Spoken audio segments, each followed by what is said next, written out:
पहला सवाल है मोहम्मद मोहसिन की तरफ से।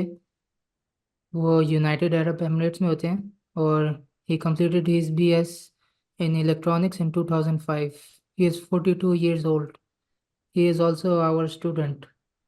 वो कहते हैं अस्सलाम वालेकुम, I am an electronics engineer and since beginning I am working as a systems engineer.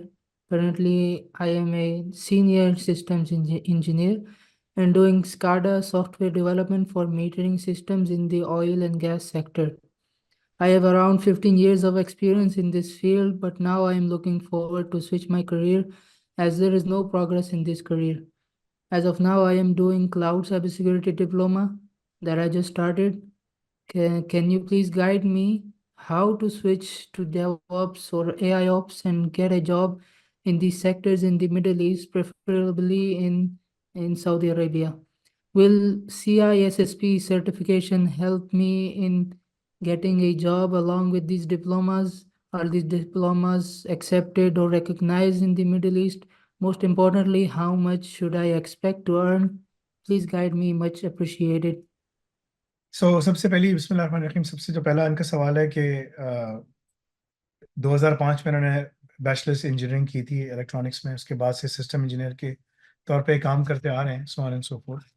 देखें, अगर आपको मिडल ईस्ट में काम करना है अच्छी जगह के ऊपर, अच्छे उसमें, तो आपके पास दो ऑप्शंस हैं। अ, पहला ऑप्शन ये है कि मिडल ईस्ट में आप तुम ऑलरेडी काम करते आ रहे हो, तो तुम्हारी पूरी कोशिश होनी चाहिए कि दुनिया में आप जिस तरह आर्टिफिशियल इंटेलिजेंस हर जगह पेनिट्रेट कर रही, सब कुछ हो रहा है, तो अगर तुम एआई ऑप्स या ब्लॉकचेन के साथ, ब्लॉकचेन या एऑप्स के साथ ऑफेंसिव ये पढ़ते हो, क्योंकि तुम स्पेसिफिक फील्ड में हो। स्काडा के अंदर ब्लॉकचेन इंप्लीमेंटेशन बहुत तेजी से हो रही है। स्काडा के अंदर आईओटी की इंप्लीमेंटेशन बहुत तेजी से हो रही है। स्काडा के अंदर जो है ना, आर्टिफिशियल इंटेलिजेंस की इन्फ्यूजन बहुत तेजी से हो रही है। तो ऑफेंसिव सिक्योरिटी है, जीआरसी, सब चीज़ें हैं। अगर तुम्हें इसके अंदर कामयाबी हासिल करनी है, तो सबसे जो बेस्ट तुम्हारा तरीकेकार है वो तुम एआई ऑप्स पढ़ना शुरू करो, क्योंकि जो तुम अभी पढ़ रहे हो वो सिर्फ जीआरसी और क्लाउड सिक्योरिटी कवर कर रहा है, मगर तुम्हें और दूसरे एवेन्यूज भी चाहिए जो कि तुमने इन्फ्यूज करने हैं। हाउएवर उसकी जो जॉब्स हैं अच्छी, जो ज़्यादा हाईली पेड जॉब्स हैं, वो तुम्हें मिडिल ईस्ट से ज़्यादा नॉर्थ अमेरिका में और यूरोप में मिलेंगी। जैसे अगर तुम जर्मनी जाते हो, या तुम अगर यूएस जाते हो, या तुम अगर यूके जाते हो या कनाडा जाते हो, तो यहाँ पर ज़्यादा जॉब्स हैं स्काडा इंडस्ट्री के अंदर। जैसे मेरा स्टूडेंट है, वो अभी फुल ब्राइट स्कॉलर था, पाकिस्तान से जीआईके से पढ़ा, उसके बाद फुल ब्राइट स्कॉलर बनकर अमेरिका चला गया, वहाँ से पढ़ा, फिर वापस चला गया पाकिस्तान। 2 साल तक बेरोजगार रहा, फुल ब्राइट स्कॉलर होने के बावजूद भी, 1.5-2 साल तक। उसके बाद उसने कनाडा के लिए बीच में अप्लाई कर दिया था, कनाडा का हो गया तो वो कनाडा आ गया। अब यहाँ आने के बाद उसने यहाँ पर जॉब्स अप्लाई करें, नहीं हुई, लेकिन जब हमारे डिप्लोमास पढ़ना शुरू किए तो उसके बाद उसकी जॉब हो गई। ठीक है, तो अगर तुम वो सारी अच्छी चीज़ें पढ़ते हो, एआई ऑप्स प्लस ब्लॉकचेन, तो इसमें तुम्हारे पास ना ग्रोथ के प्रोस्पेक्ट्स बहुत ज़्यादा हैं उस फील्ड के अंदर। ओके, एक तो तुम्हारे पास ये चीज़ है। दूसरा जो तुम्हारे पास है वो ऑप्शन है, वो सऊदीया में तुम काम कर सकोगे, मगर मेरा बड़ा स्ट्रांग मशवरा होगा तुम्हारे लिए कि तुम सऊदीया के बजाय यूरोप और इस तरफ की तरफ जाओ। क्योंकि तुम सऊदीया में, मिडल ईस्ट के अंदर, अगर तुम 20 साल, 25 साल, 30 साल अपनी पूरी जिंदगी गुजार दो, 40 साल भी काम करो, तो भी तुम्हारे पास कुछ मिलना नहीं है तुमको। तुम कुछ कर नहीं सकते, रह नहीं सकते, कुछ नहीं कर सकते। अभी जो उन्होंने स्कीम भी निकाली है पीआर की, वो भी बहुत डिफिकल्ट है।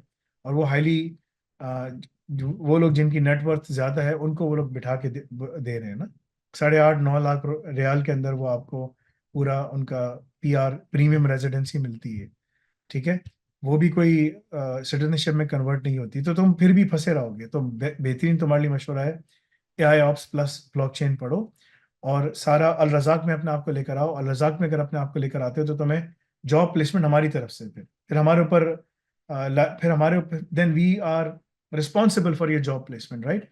तो वो अगर तुम पढ़ के निकलते हो तो तुम्हारे लिए ज़्यादा बेहतर है। साल 1.5 साल तुम्हें लगेगा, ज़्यादा मेहनत करोगे साल के अंदर हो सकता है, आराम आराम से चलोगे 1.5 साल के अंदर हो सकता है, लेकिन वो सारी रिक्वायरमेंट्स पूरी करना तुम्हारी जिम्मेदारी है। वो करते हो, सब कुछ करते हो, then we can assist you in, मतलब कि ना, बाहर जाने के लिए तुम्हारे पास दो रास्ते होते हैं। एक तो होता है इमिग्रेशन पे जाना, दूसरा होता है स्टूडेंट वीजा पे जाना, तीसरा रास्ता भी है। समझो भाई, पहला रास्ता स्टूडेंट वीजा है, दूसरा रास्ता विजिट वीजा है, और विजिट वीजा पे जाके आपको इमिग्रेशन ही अप्लाई करनी पड़ती है। तो दो ही रास्ते हैं। या तो तुम उस पे जाते हो स्टूडेंट वीजे पे, या फिर विजिट वीजे के जरिए इमिग्रेशन अप्लाई करते हो, राइट? वहां जाकर अप्लाई करो तो ज्यादा बेहतर होता है। तो इन दोनों सूरतों के लिए तुम्हें क्वालिफिकेशन की जरूरत है। ये क्वालिफिकेशन सारी एक्सेप्टेड है, वैलिडेटेड है, इसके लिए मुझे कुछ करने की जरूरत नहीं है। तुम्हें अगर इस पर रिसर्च करनी, सब कुछ करना है, तुम जाके खुद कर सकते हो, ठीक है? तो मेरा मशवरा है तुम्हारे लिए, AI ऑप्स प्लस ब्लॉकचेन पढ़ो, अपने आप को उसके लिए मजबूत करो, and then start applying for jobs overseas. ठीक है जी? जी, बिस्मिल्लाह। नेक्स्ट। अच्छा है, एक जो उन्होंने कहा कि कितने पैसे मिल जाएंगे, क्या मिल जाएंगे, कितना एक्सपेक्ट कर सकते हैं। बाहर ममालिक में 6 फिगर सैलरी है, 120, 130, 140 से शुरू होती है, एंड देन गोज अपवर्ड्स, ठीक है? सिंस तुम पढ़ रहे होगे तो तुम्हारा एक्सपीरियंस, सब चीज़ें बनती भी आ रही होंगी। लेकिन अगर तुम यही सारे कोर्स, सब चीज़ें, सब कुछ तुम अगर मिडल ईस्ट में करके जाते हो, तो 25-30 हज़ार, 35 हज़ार रियाल मिलती है उन लोगों को जिनके पास ये स्किल सेट होता है। ठीक है? So I hope I was able to answer your question.